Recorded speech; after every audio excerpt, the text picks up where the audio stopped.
감사합니다. 네. 오늘 말씀은 마태복음 11장 2절로 15절 말씀입니다. 마태복음 11장 2절로 15절 말씀 함께 교독하시겠습니다.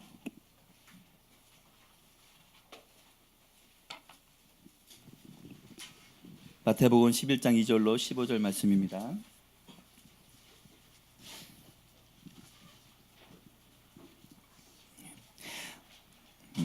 요한이 옥에서 그리스도께서 하신 일을 듣고 제자들을 보내어 예수께 여짜오되 오실 그이가 당신이 오니까 우리가 다른 일을 기다리오리까. 예수께서 대답하여 이르시되 너희가 가서 듣고 보는 것을 요한에게 알리되 맹인이 보며 못 걷는 사람이 걸으며 나병 환자가 깨끗함을 받으며 못 듣는 자가 들으며 죽은 자가 살아나며 가난한 자에게 복음이 전파된다 하라. 누구든지 나로 말미암아 실족하지 아니하는 자는 복이 있도다 하시니라.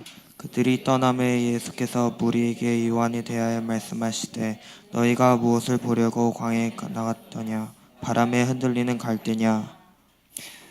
그러면 너희가 무엇을 보려고 나갔더냐? 부드러운 옷 입은 사람이냐? 부드러운 옷을 입은 사람들은 왕궁에서 있느니라. 그러면 너희가 어찌하여 나갔더냐. 선지자를 보기 위함이었더냐. 옳다 내가 너희에게 이르노니 선지자보다 더 나은 자니라. 기록된 바 보라 내가 내 사자를 내 앞에 보내노니 그가 내 길을 내 앞에 준비하리라 하신 것이 이 사람에게 대한 말씀이니라. 내가 진실로 너에게 말하노니 여자가 낳은 자 중에 세례 요한보다 큰 이가 일어남이 없도다.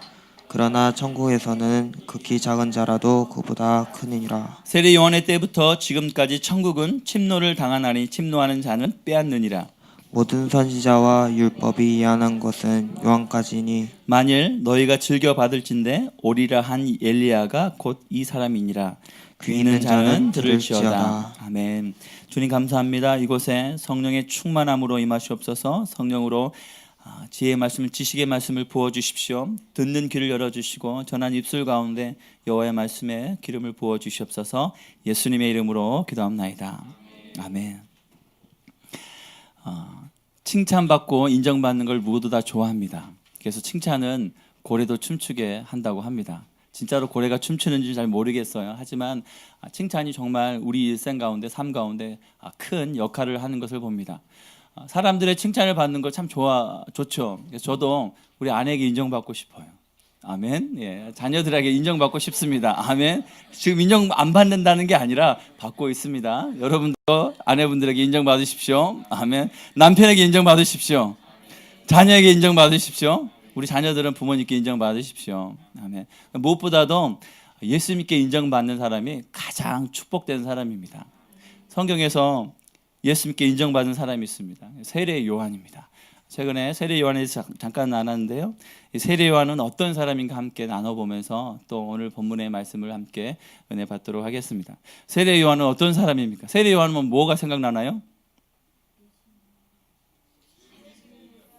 네, 회개하라. 네, 회개하라. 열이 받고 있습니다. 네, 광야에 외치는 소리로 주님의 길을 예비했던 사람이죠. 그래서 회개하라고 천국이 가까웠다고 얘기했던 사람입니다. 우리 예언의 분별벽으로 하면 분명한 메시지가 있었습니다. 네, 회개하라 천국이 가까웠느니라. 그러면서 독사의 자식들 하면서 분명한 메시지를 줬던 사람입니다.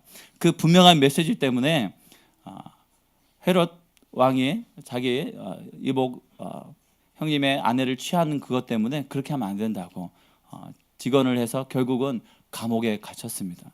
의를 위하여 핍박받은 그런 사람입니다. 그래서 용감하게 그것 때문에 비판을 받고 감옥에 갇힌 이야기가 그때 이야기가 오늘 이야기죠. 그리고 분명한 메시지 뿐만 아니라 삶으로 보여주는 메시지를 던졌던 사람입니다. 덕이 되는 사람이었죠. 아멘. 네. 그래서 삶으로 보여줬습니다. 그래서 꿀을 먹고 약대 털 옷을 입었던 그런 사람입니다. 저도 꿀 먹고 가죽 옷 입으면 여러분 은혜 많이 받으시겠죠. 네. 그렇게 삶으로 청렴하게 제사장 가문의 그런 사람이었습니다. 그래서 편안하게 그런 제사장 일을 하면서 또 칭송받고 인정받고 싶었지만 그는 광야에서 하나님께서 말씀하신 그 소리를 외쳤던 사람입니다. 여러분 광야 안 가보셨죠? 저도 안 가봤는데요. 비슷한 곳은 가봤는데요. 황량합니다. 여러분 그냥 이렇게 빈들에 가서 혼자서 외쳐보십시오. 예수 믿으세요 하면 누가 오는지 아무도 안 오죠. 예. 그런데 이분은 광야에서 회개하라 천국에 가까웠느니라 얘기했는데 그 쓴 소리, 듣기 싫은 소리 부담스럽잖아요. 그거를 일부러 광야로 사람들이 들으러 왔던 사람입니다. 그가 성령에 충만한 그 은혜가 있었기 때문에, 메시지에 생명력이 있었기 때문에 사람들이 그 광야까지 찾아왔던 것을 봅니다. 그리고 세 번째로는 예수님을 만났던 사람입니다. 아멘. 예. 그리고 예수님께 세례도 주었던 사람입니다. 그리고 성령이 임하는 것도 보았어요. 하나님의 음성도 보았습니다. 삼위일체 하나님을 경험한 놀라운 성령의 사람입니다. 아멘. 여러분도 그 음성 듣고 싶죠?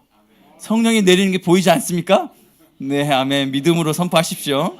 예, 그리고 하나님의 음성을 듣고 예수님이 어떤 분인지 분명히 알았던 사람입니다. 그래서 보라, 세상 죄를 지고 가는 하나님의 어린 양이로다. 여러분 그 사람을 보면 그 사람의 과거와 미래와 현재의 모습이 딱 보여지잖아요. 그 기본이잖아요.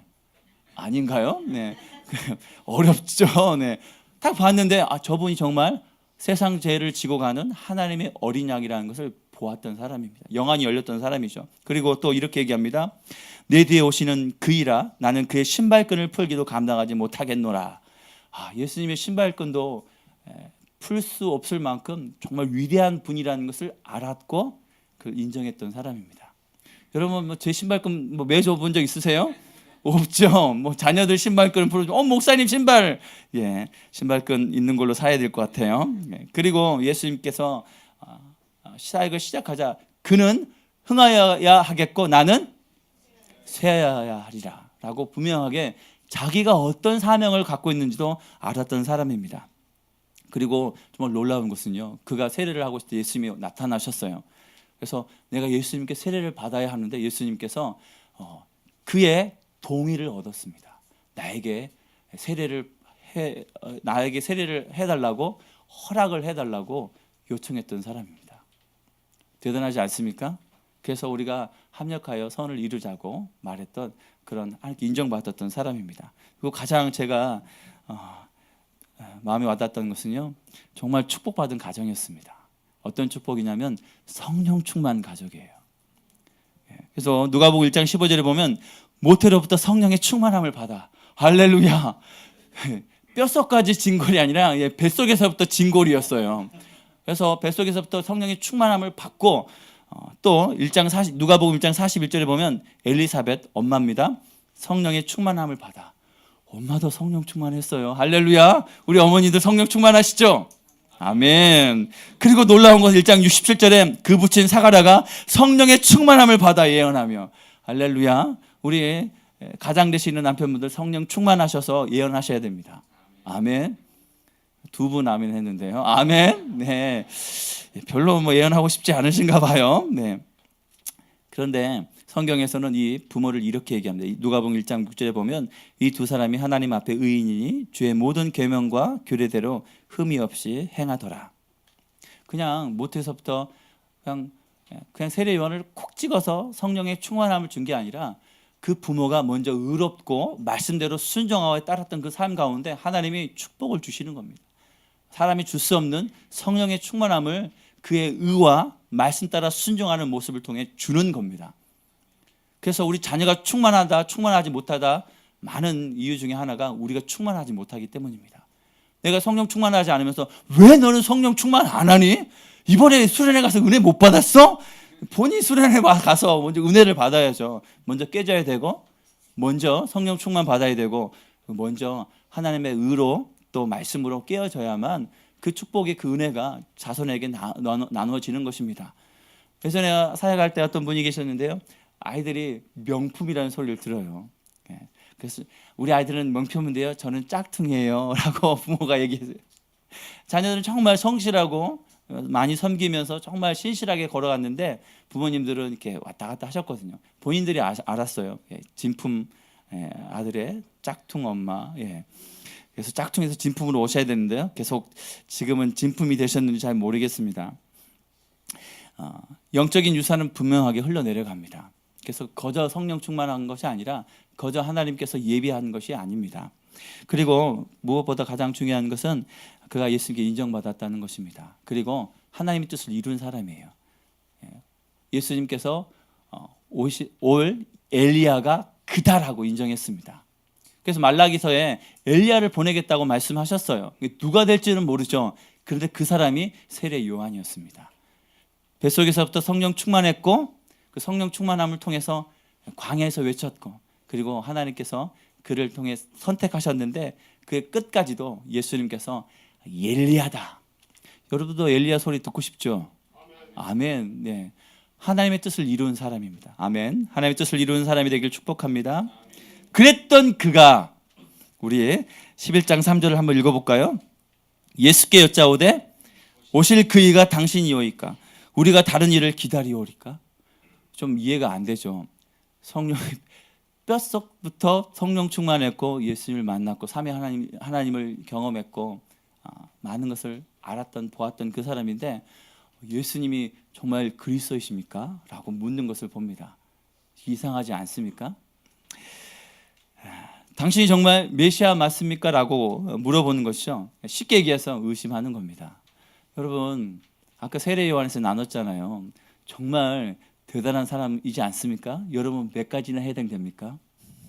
근데 그도 의심이 와요. 위로를 받죠. 주여, 내가 의심하는 거는 내가 믿음이 흔들리는 거는 뭐 당연한 걸까라는 그런 위안도 받습니다. 이런 의심은 누구에게나 온다는 것이죠. 성경의 어떤 인물도 정말 자기의 힘과 능력으로 고백하고 살 수 없다는 것을 얘기합니다. 엘리야도 성정이 같은 사람이고요. 세례 요한도 성정이 같은 사람입니다. 그래서 우리가 해야 될 것은요. 베드로전서 5장 8절 9절에 정신을 차리고 깨어있으라 너희 대적마귀가 우는 사자같이 두루 다니며 삼킬 자를 찾나니 너희는 믿음을 굳건하게 하여 그를 대적하라 라고 합니다. 정신을 차려라 세 번역이죠. 근신하고 깨어있지 않으면 이 세상에 어떤 사람도 넘어지게 되어 있습니다. 그래서 오늘 기도하는 것이 필요하고요. 오늘 주님 앞에 무릎 꿇는 것이 필요하고 마음이 깨지는 것이 중요합니다. 성령 충만, 말씀 충만, 큰 믿음에 있었던 그도 넘어지고 또 의심하는 것을 보면서 그럼 우리는 얼마나 더 하나님 앞에 매달리고 의지하고 기도하고 금식하고 하나님 앞에 나가야 될까요? 뭐 세례 요한도 넘어졌으니 우리는 넘어지는 게 당연해? 그런 걸까요? 예. 왜 의심이 올까요? 그냥 오나요? 이유가 있습니다. 예.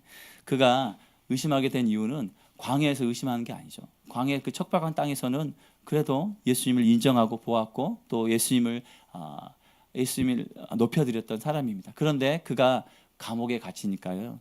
마음이 흔들리는 겁니다. 메인 몸이 되고 뭐 감옥에서 요즘은 뭐 콩보리밥 요즘 건강식으로 먹나요? 뭐 그런 것이 있었던 그 시절인가요? 또 감옥에 갇히면 그냥 있는 그런 편안한 삶인가요? 환경에 매이다 보니까 마음이 흔들리는 거예요. 그래서 여러분 피곤해지고 몸이 많이 바빠지면 믿음이 떨어질 수 있습니다. 그래서 체력 관리도 잘해야 됩니다. 운동을 하셔야 돼요. 네, 아멘. 저부터 먼저 운동을 해야 될 것 같아요. 네. 몸이 힘들면 영성이 떨어집니다. 그래서 체력은 영성이라는 말이 있습니다. 이건 누구에게도 다 해당되는 거예요. 몸이 아프면 기도가 잘 안 되는 게 당연합니다. 또 몸이 아프면 또 예배 참석하는 거나 또 여러 가지 일을 하면서 또 주님 앞에 나가는 많은 일들이 더디 가게 되는 것이죠. 그러면 환경이 나빠지고 몸이 힘들어지면 당연히 믿음이 흔들리는 건가? 라고 그래서 몸이 아프면 당연히 믿음이 흔들려야죠 라고 얘기할 수 있나요? 아닙니다. 고린도전서 10장 12절에 보면 그런즉 선줄로 생각하는 자는 넘어질까 조심하라. 그래서 미리미리 하나님 앞에 깨어 기도하라는 것이죠. 충만함으로 있다가 몸이 아플지라도 먼저 선줄로 알고 깨어 있어 하나님 앞에 그 마음을 드려야지만 그 상황 가운데도 돌파할 수 있다는 것입니다. 두 번째로는 내 생각으로 하나님의 말씀을 받아들일 때 의심하게 됩니다. 우리 마태복음 3장 10절을 한번 읽어볼까요? 세례 요한이 예수님에 대해서 이렇게 얘기를 했습니다. 3장 10절부터 우리 함께 읽어보겠습니다. 12절까지 시작. 이미 도끼가 나무 뿌리에 놓였으니 좋은 열매 맺지 아니하는 나무마다 찍혀 불에 던져지리라. 나는 너희로 회개하기 위하여 물로 세례를 베풀거니와 내 뒤에 오시는 이는 나보다 능력이 많으시니 나는 그의 신을 들기도 감당하지 못하겠노라. 그는 성령과 불로 너에게 세례를 베푸실 것이요 손에 키를 들고 자기의 타작마당을 정하게 하사 알곡은 모아 곳간에 들이고 쭉저기는 꺼지지 않는 불에 태우시리라 라고 예수님이 이런 분이라고 말씀했습니다.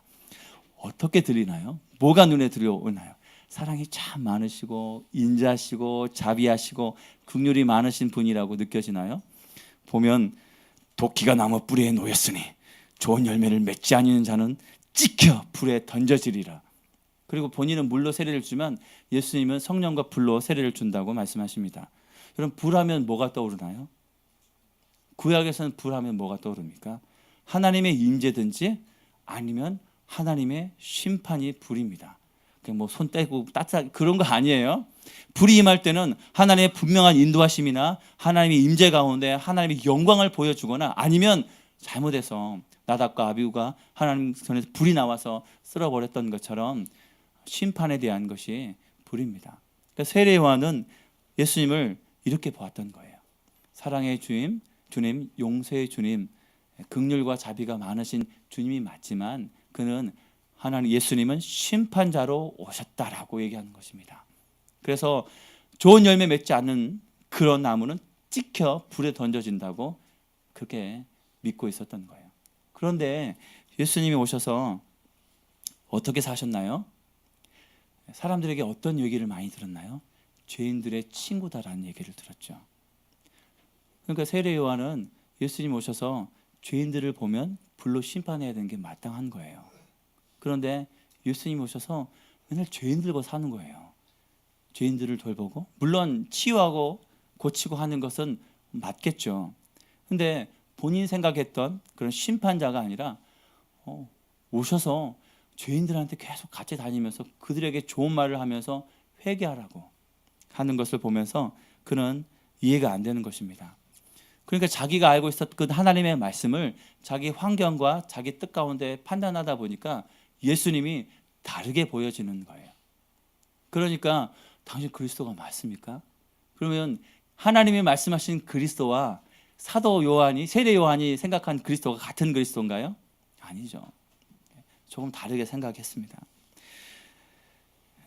그는 난 그의 신발끈을 풀기도 감당하지 못하겠노라고 예수님이 어떤 분인지를 그렇게 고백했던 사람입니다.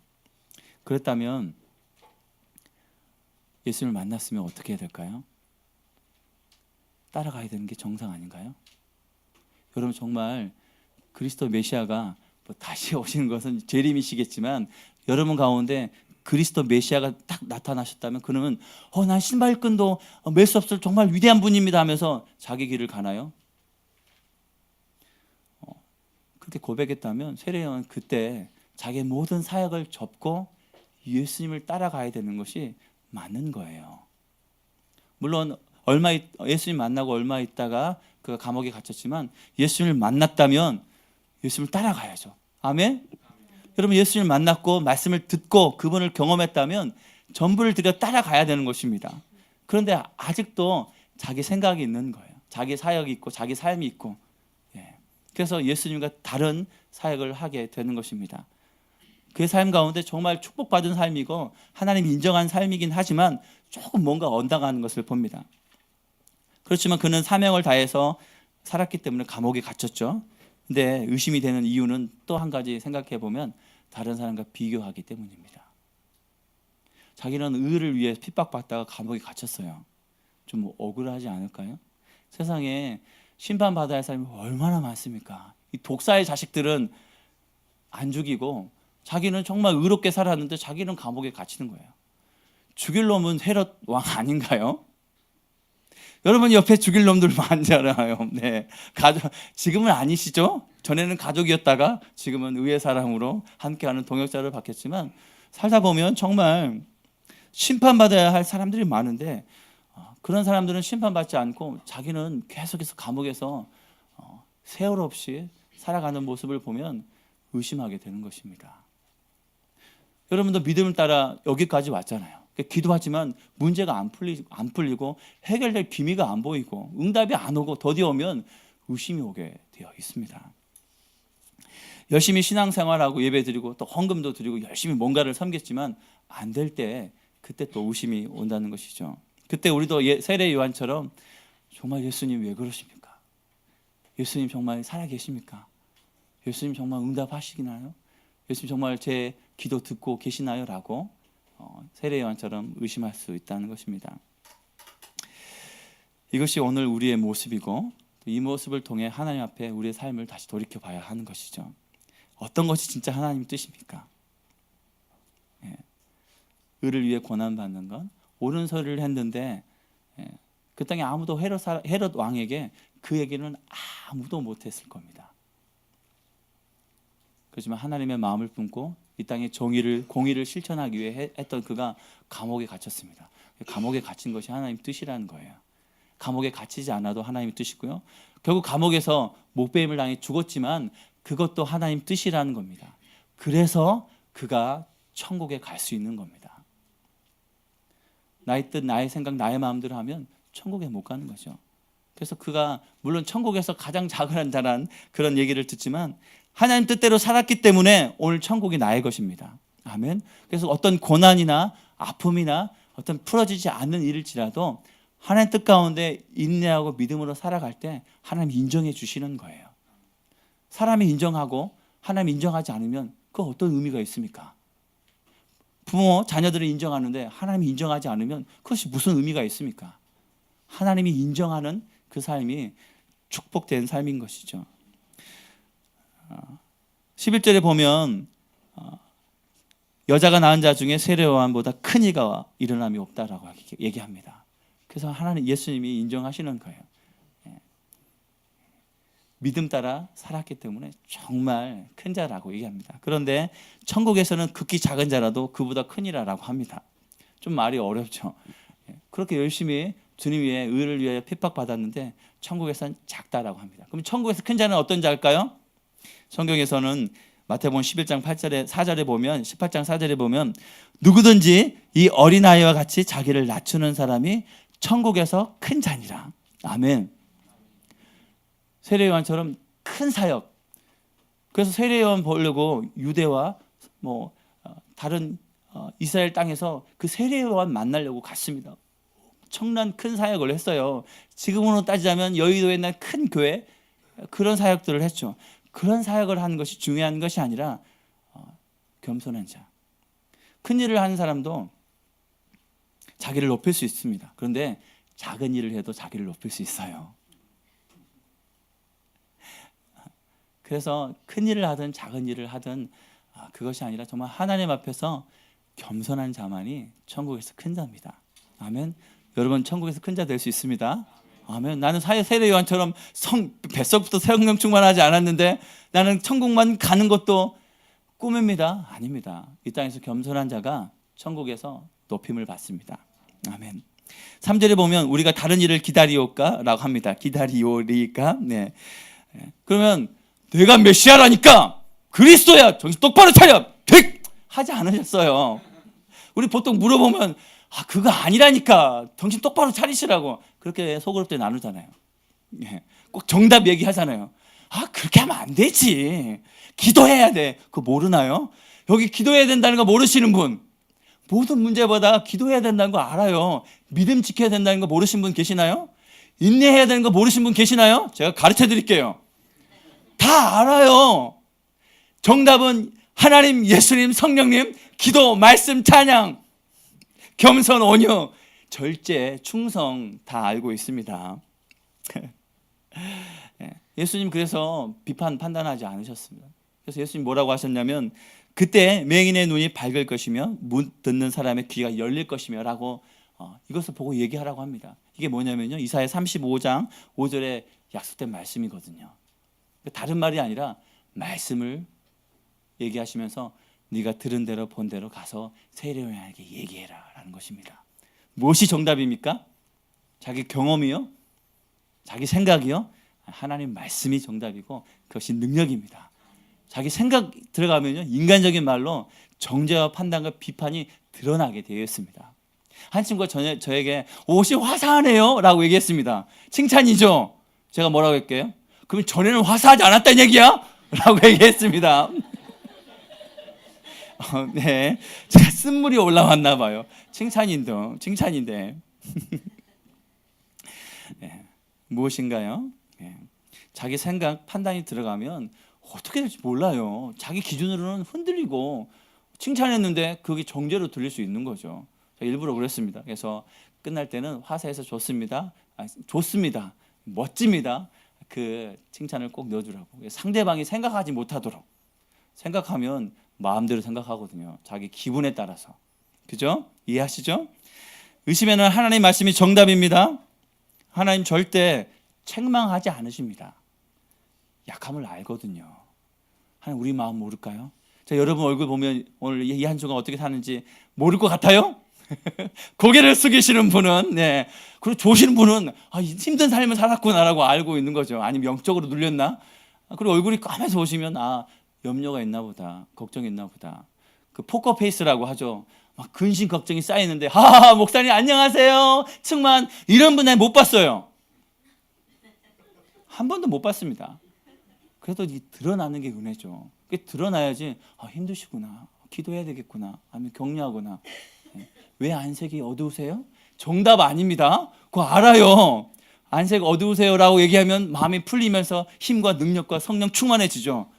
절대 그런 거 아닙니다.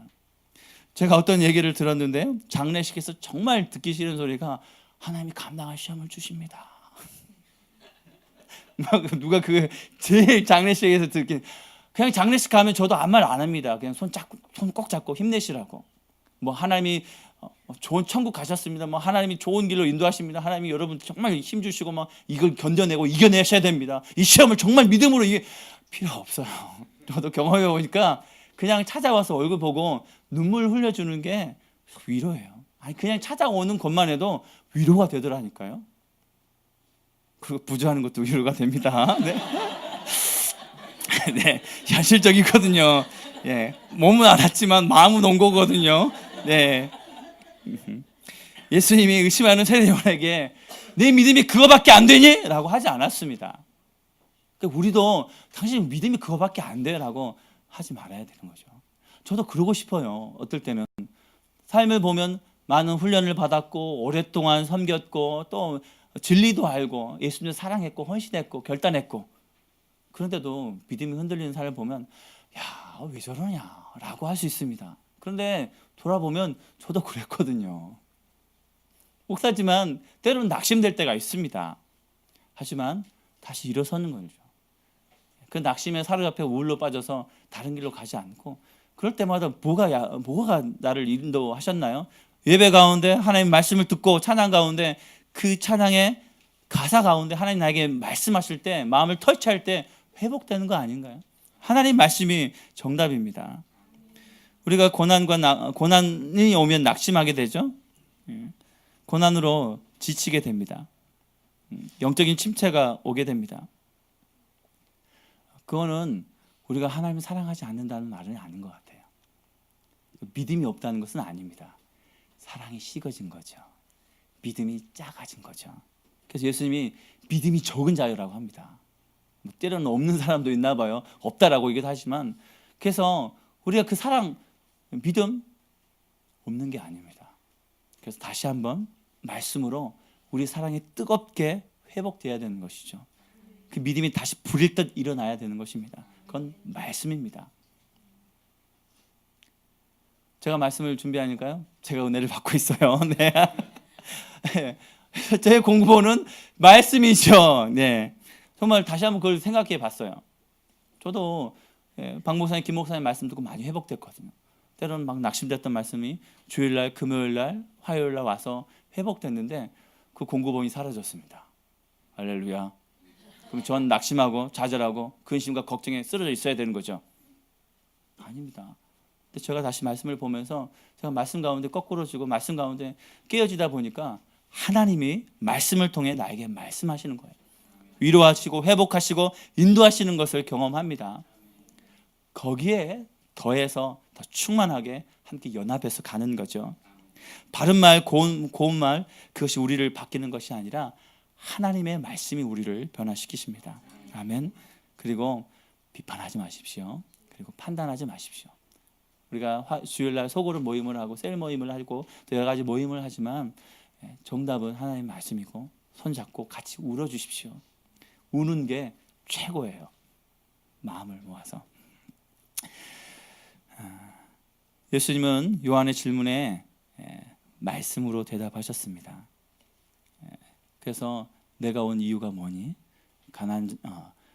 병든 자를 치유하고 눈먼 자를 눈뜨게 하고 나간 자를 낫게 하고 죽은 자를 살리고. 뭘 주기 위해 오셨습니까? 생명을 주기 위해 오셨습니다. 심판으로 죽이고 멸망시키는 것이 아니라 생명을 주기 위해 오셨다는 거죠. 그래서 그 말씀을 하시는 겁니다. 나는 물론 심판을 한다. 때가 되면 하나님이 다시 예수님이 재림하셔서 심판하든지 우리가 죽어서 심판받든지 반드시 심판을 받습니다. 근데 내가 온 것은 생명을 주기 위해. 그래서 단지 육체의 질병뿐만 아니라 생명을 주기 위해 오셨다고 말씀을 하는 것이죠. 그리고 예수님께서 6절에 말씀하시죠. 다시 한번 11장 6절을 같이 읽어볼까요? 시작. 누구든지 나로 말미암아 실족하지 아니하는 자는 복이 있도다. 아멘.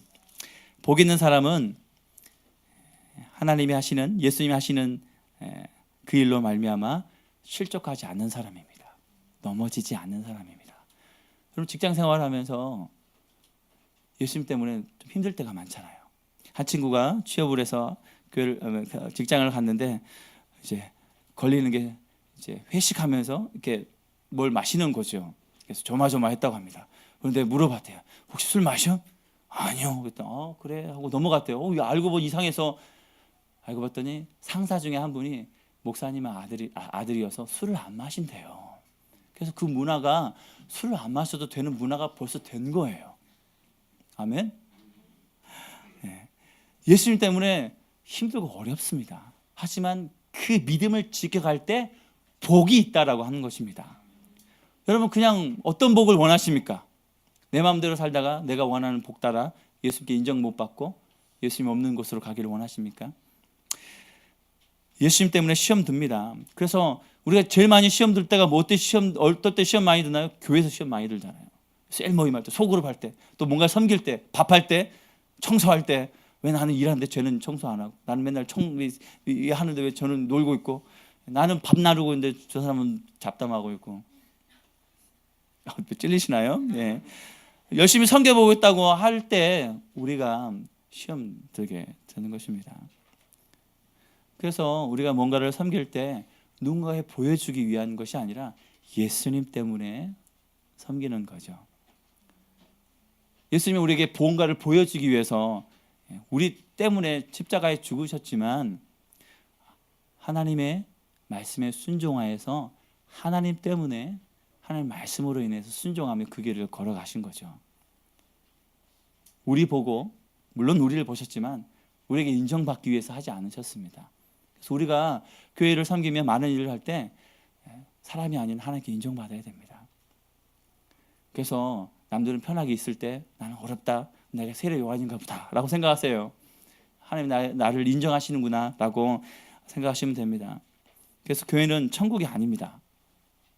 교회를 천국으로 생각하지 마십시오. 종합병원입니다. 여러 가지 병동이 있잖아요. 정신병동도 있고 외과, 내과, 네, 중환자실도 있고 호스피스도 있습니다. 장례식장도 있어요. 모든 것이 다 갖춰진 종합병원처럼 우리도 종합병원입니다. 그래서 때로 오신 분들이 치료받고 회복되고 그래서 또 회복받은 사람이 치료자로 치료하고 때로는 간호사로 때로는 호스피스로 여러 가지 일로 주님 앞에 섬기는 것이죠. 부족한 사람들이 모이는 곳이 교회입니다. 아멘. 사람 때문에 넘어지지 마십시오. 예수님 바라보십시오. 그리고 그를 위해 축복하며 기도해 주십시오. 그럴 때 여러분이 성장하고 성숙하고 하나님께 인정받고 하나님이 주시는 복을 받습니다.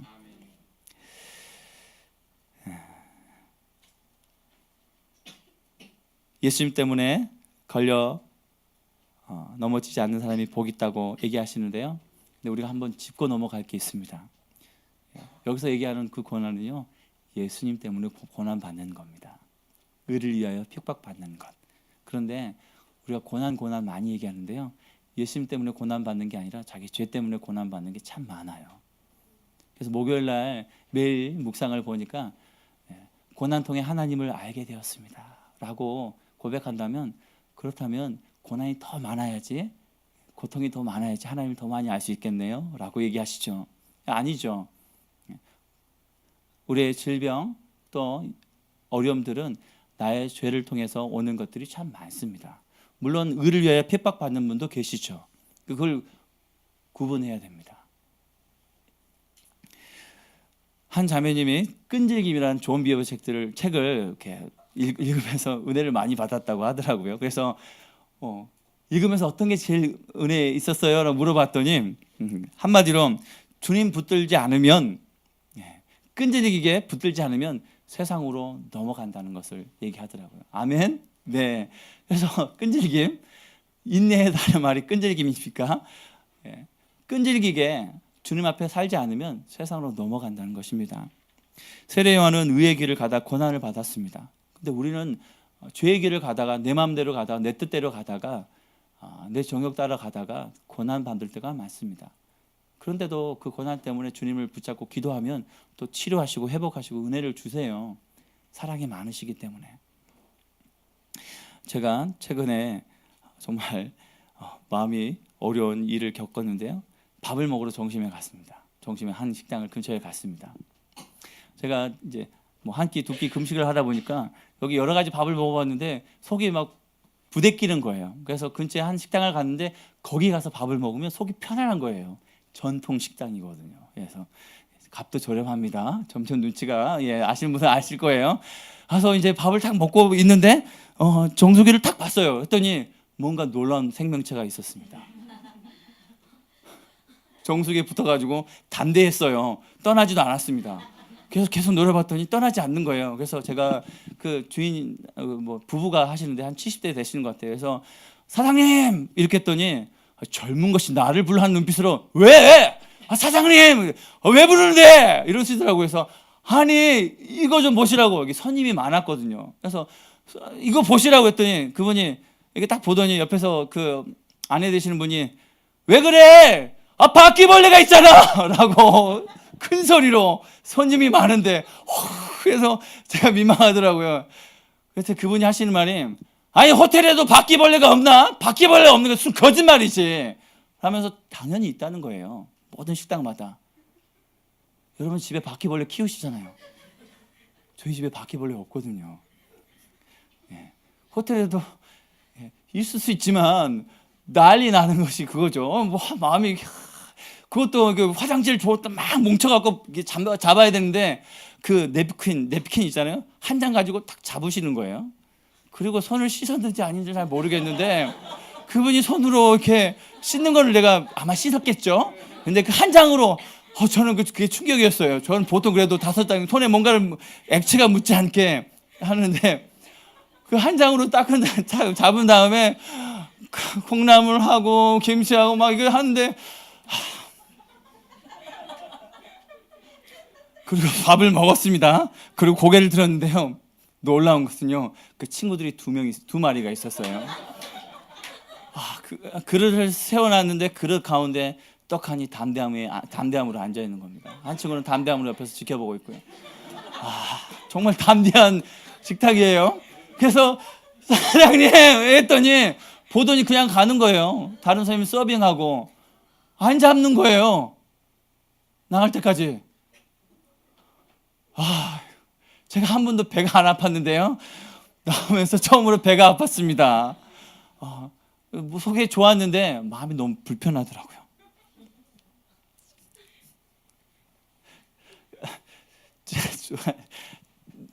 못 갈 것 같아요. 이제는 가격이고 속이고 뭐고 정말 좋은 전에는 그 집에 정말 재밌었던 게 제가 그 음료수를 이렇게 생과일 그거를 갖고 갔었거든요. 했더니 거기 이렇게 여자 나이 드신 그 사장님이 이런 것도 요즘 팔어? 근데 이거 깨끗해? 라고 물어보시는데요. 그 집이 막 어휴 생각하면 막 쟁반이랑 말할 수 없이 그래서 에휴 어머니 이거 봐서 이것보다 깨끗해요 라고 얘기했는데 이해하더라고요. 네, 본인이 얼마나 들보가 있는지를 모르시는 그런 분이셨어요. 그래서 같이 중보모에 기도하는데 그냥 넘어가면 되는데 갑자기 그 장면을 보여주시면서 죄에 대해서 그렇게 저한테 말씀하시는 거예요. 저도 마음이 불편하니까 그 집 안 가려는 마음이 생기는데 우리는 죄에 대해서 사람이 죄 안 짓고 어떻게 살아? 죄 있는 게 당연하지. 많은 분들이 그렇게 얘기하거든요. 저도 그렇게 생각했던 적이 있습니다. 여러분 어떻게 생각하시나요? 당연히 죄가 있지. 죄 안 짓고 어떻게 살아? 죄는 나의 친구야. 그렇게 생각하시는 분들 많아요. 근데 문제는 마음이 불편해서 과연 주님이 우리와 함께 계시겠냐고요. 기도하는데 정신이 번쩍 들더라고요.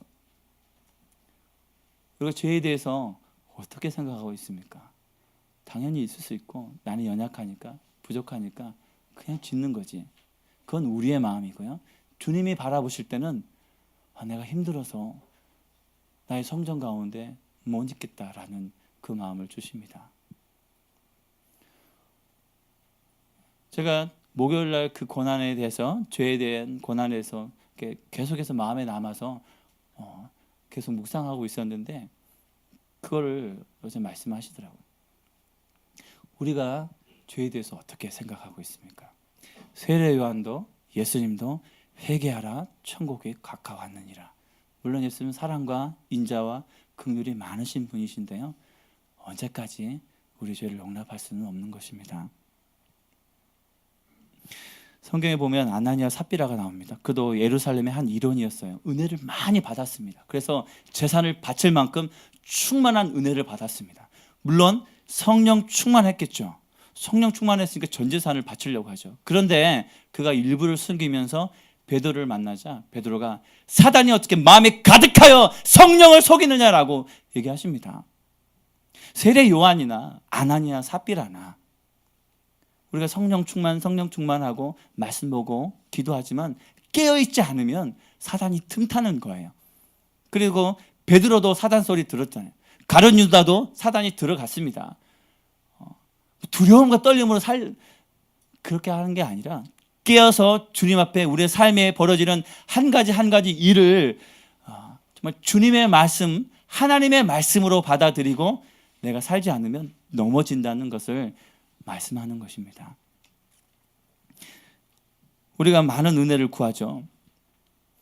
제가 여러 가지 선교 여행을 다니고 또 많은 일들을 겪어보지만 응답받고 은혜 받고 다시 본교회를 오면 정말 예배가 은혜로워요.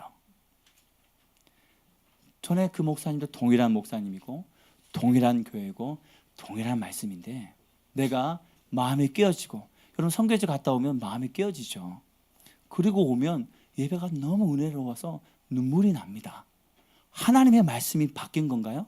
목사님이 바뀐 건가요? 마음이 깨어지면 말씀이 하나님의 말씀으로 우리 심령 가운데 심겨지는 것입니다. 마음이 깨어져야 되는 거예요. 부모로서 마음이 깨어져야지 내가 바뀌어야지 자녀가 바뀐다는 겁니다. 많은 부부 세미나 또 자녀 세미나를 가보면 자녀가 바뀌어야지 부모가 바뀐다는 세미나는 없어요. 인문학에서도 그런 얘기 안 합니다. 우리 아이가 달라졌어요. 세상 EBS 프로그램도 있죠. EBS인가? 예. TV를 안 봐봐서. 거기서 무슨 얘기 하나요? 부모가 바뀌니까 자녀가 바뀐다는 것을 얘기하는 겁니다. 내가 깨어지면 우리 가정이 사는 겁니다. 내가 깨어지면 교회가 살고요. 하나님의 말씀은 준엄하십니다. 우리가 하나님의 말씀을 하나님의 말씀으로 받아들이지 않는 거죠. 오늘도 우리 소그룹을 나누고 또 매일 묵상을 하잖아요. 매일 묵상을 하면서 마음이 깨어져야 됩니다. 겸손해져야 됩니다. 하나님의 말씀을 하나님의 말씀으로 받아들일 때 은혜가 있는 겁니다. 그래서 내가 죽어야지 주님이 보이는 거죠. 내가 안 죽으니까 주님은 안 보이고 그 문제만 보이고 그 인간만 보이고 그 사람만 보이고 그 환경만 보이는 것입니다. 주님 앞에 깨어지는 은혜가 있기를 축복합니다. 그리고 그 말씀을 정말 하나님의 말씀으로, 나의 그리스도가 아닌 하나님이 이 땅 가운데 하고자 하시는 그 그리스도. 예수님은 뭐가 예수님인가요? 그냥 우리에게 복 주시는 예수님인가요?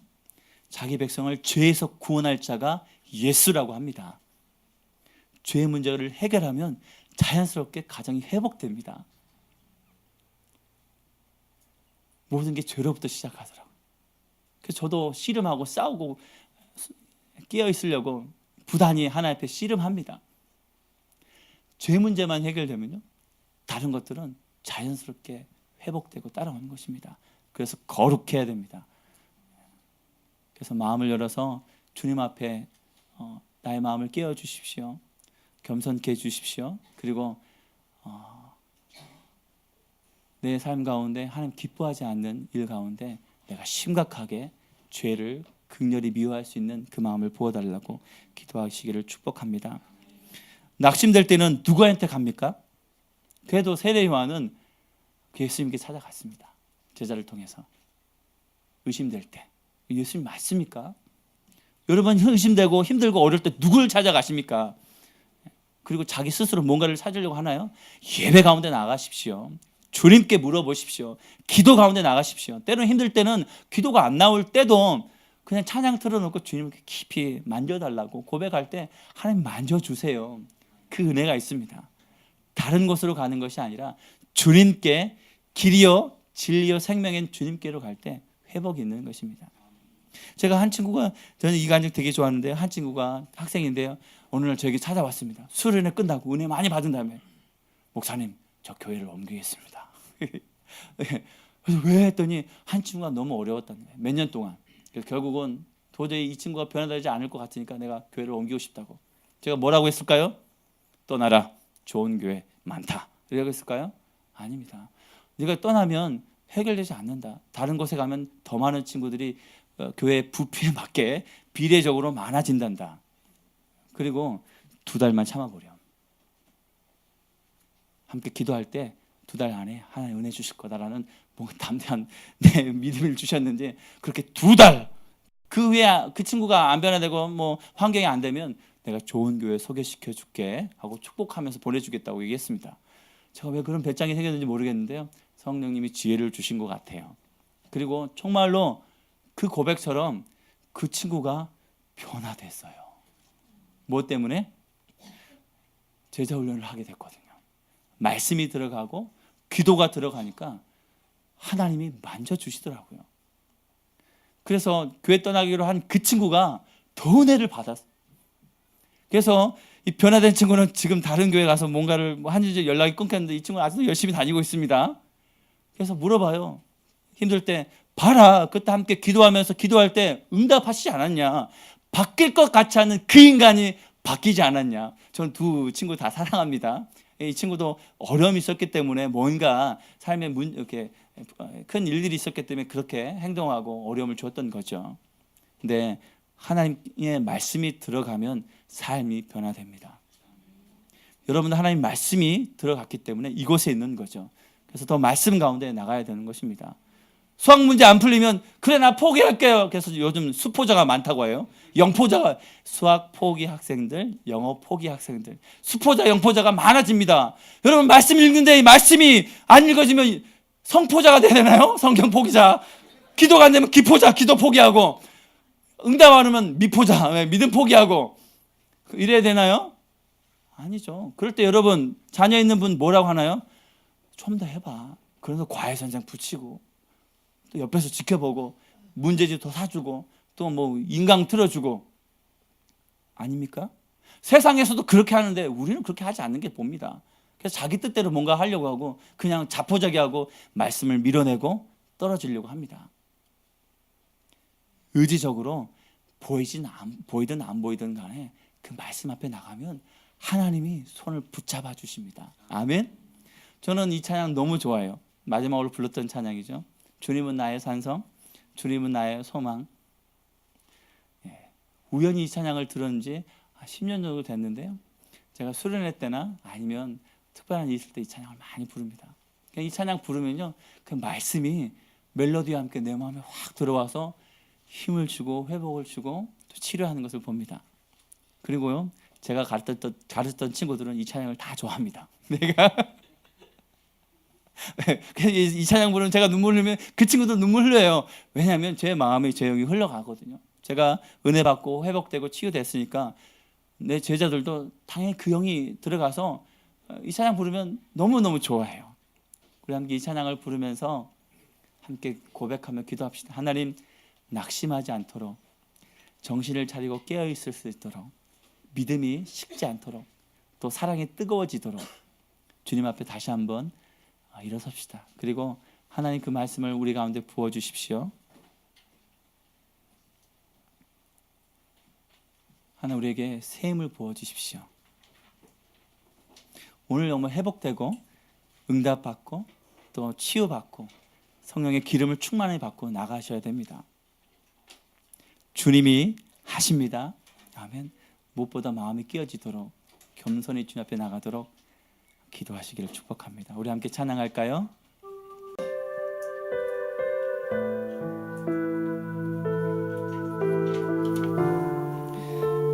우리 불을 좀 꺼주십시오. 주님은 나의 산성, 주님은 나의 요새, 주님은 나의 소망, 나의 힘이 되신 여호와 주님을 찬양합니다. 나의 힘이 되신 여호와, 아무것도 두려워 말라, 아무것도 두려워 말라. 주 나의 하나님 지켜주시네. 놀라지 마라, 겁내지 마라. 주님 나를 지켜주시네. 아무것도 두려워 말라, 아무것도 두려워 말라. 주 나의 하나님 지켜주시네. 놀라지 마라, 겁내지 마라. 주님 나를 지켜주시네. 내 마음이 힘에 겨워 지칠지라도 주님 나를 지켜주시네. 세상의 험한 풍파 몰아칠 때도 주님 나를 지켜주시네.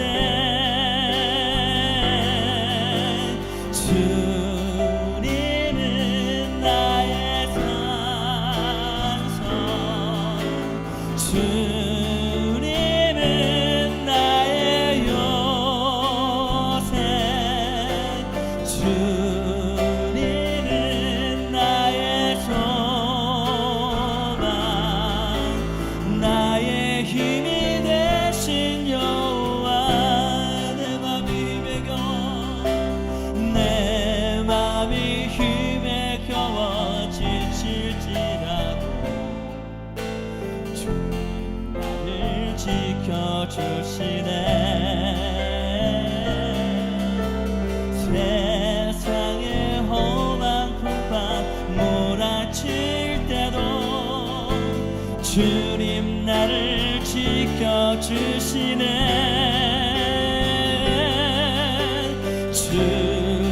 주님은 나의 산성, 주님은 나의 요새, 주님은 나의 소망, 나의 힘이 되신 여호와.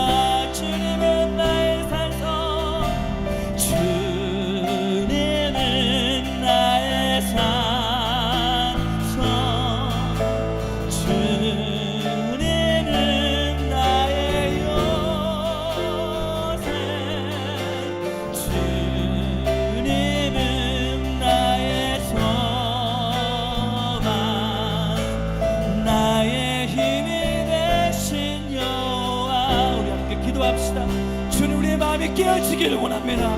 그 깨어진 마음 가운데 하나님 말씀하여 주십시오.